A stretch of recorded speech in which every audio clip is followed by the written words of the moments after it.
Hey, what is up guys, Woo here back with a brand new video, and today we are going to go over what if Deku had the Speed Force Part 3. So for a quick recap of the last part, is that Deku won the exercise against Bakugo, but they didn't finish their fight, so their score isn't quite settled yet.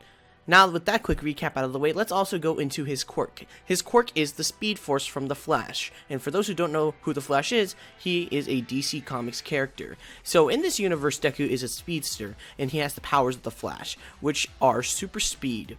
And since of the super speed, he also gets regen. So the weakness of the quirk is that it burns through his metabolism, similar to the actual Flash's weakness. And with that out of the way, let's get started. After Deku and Ochaco finish celebrating their victory, they walk off with Ida to talk about what they could have done to improve their performance. Deku sees Bakugo and walks up to him, asking him what he thought about today's exercise. He tells Deku that he should have used his speed less, since he can't always rely on eating those high-calorie bars to restore his metabolism.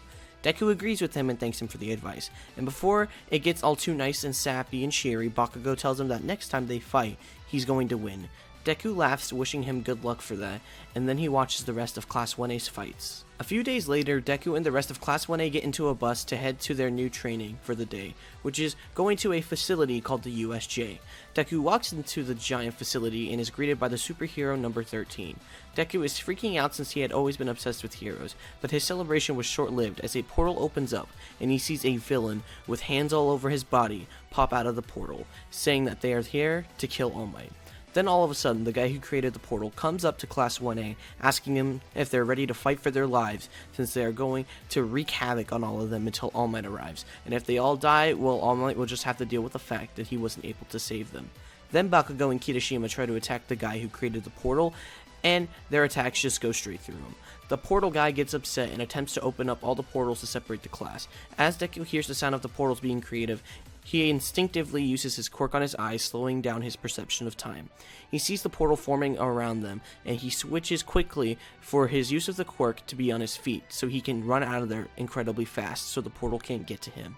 Then he successfully avoids the portal, but the rest of his classmates fall into the portals. Deku quickly looks at the spot where his classmates were and screams in agony, since he thinks to himself that he should have used his quirk to try to save them rather than letting them fall through the portal. As he is regretting his decision, Aizawa tells Deku to snap out of it and to get himself ready for the fight since he isn't alone. Then Aizawa puts on his goggles and jumps down to fight the villains on the main floor. Deku quickly fixes himself and gets ready to fight the teleporting guy until he realizes that he isn't the only one there. He gets very relieved as he sees Ida, Ochaco, Shoji, Sero, Ashido Sato, and number 13.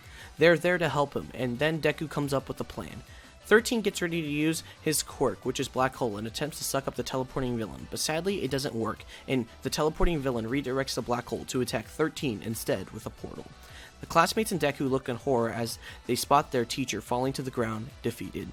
Deku quickly decides that they need to come up with a new plan, and they all gather around to talk about what their next action should be, and Ida brings up that they should try to get out of the building to warn the other pro heroes what is going on so that they can come and back up Aizawa. Deku agrees with Ida and then comes up with a plan. The rest of the classmates will distract the teleporting villain, giving Ida time to escape the building.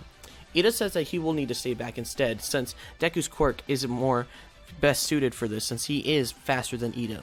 Deku mentions to Ida how his quirk will burn through his metabolism before he can get back to school, even if he eats the high-calorie bars. It won't be enough to help him get there, and that Ida's quirk is more reliable. Ida reluctantly agrees to be the one to run out of the building, and then the rest of the class, along with Deku, try to form a plan to buy Ida more time so that he can escape. Deku walks up, being the closest to the teleporting villain, and asks for his name. The villain replies, saying that his name is Kurogiri. Deku then replies, saying that he will be the one to stop him, no matter what the cost. Kurogiri gets enraged, saying that it's cute that Deku thinks that he can act like a real hero. Then Deku uses his quirk and charges at Kurogiri. He sprints at him and tries to kick him, but since his body is covered in this weird fog mist, he doesn't know where to attack, but he goes for a kick anyway. It goes straight through him, and then Kurogiri laughs, saying that Deku can't hit him. Then Kurogiri creates another portal.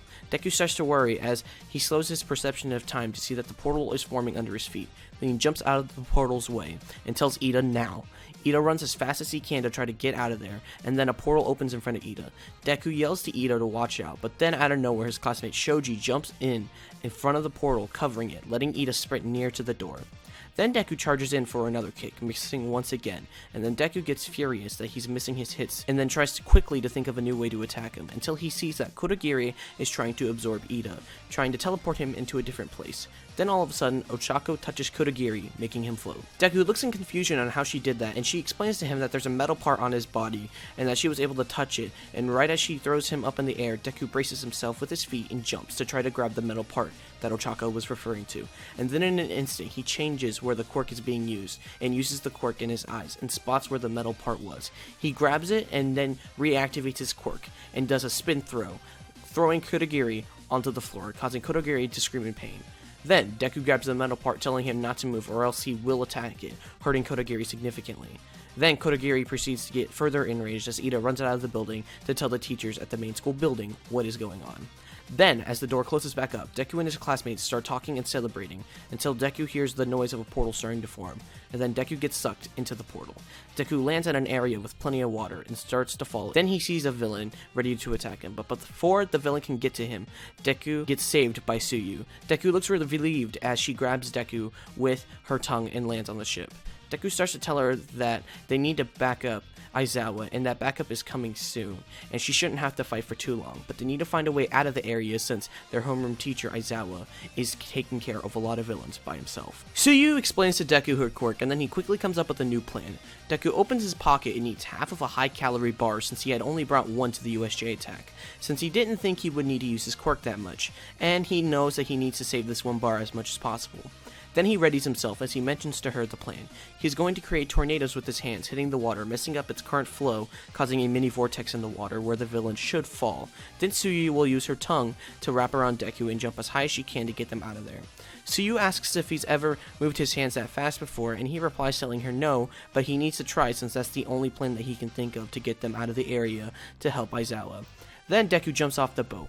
He tries to think of what Bakugo would say to the villains, since he is more cocky between the two of them. And then Deku yells, "Get ready to die, you stupid villains." Then Deku starts to spin his arms incredibly fast, trying to make it work, but then it doesn't. His hands aren't moving fast enough, and then he continues to fall as he starts to panic.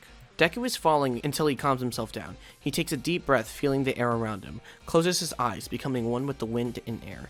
He opens his eyes with lightning in his eyes and tries again. He spins his arms and it works. He creates 2 tornadoes with his hands, creating the vortex that he had originally planned. Then Tsuyu jumps, grabbing Deku with her tongue, getting them out of the shipwreck zone. And that's going to be it for this part, guys. Part 3 of What If Deku Had the Speed Force. Now, the reason why I renamed this series is because everybody was like, well, technically he already has super speed, right, Woo? So that's why I rebranded it. I feel like me just basically saying he has the powers of the Flash instead of getting one for all was kind of like not enough for people to understand that I'm trying to imply that he's the Flash of this universe now.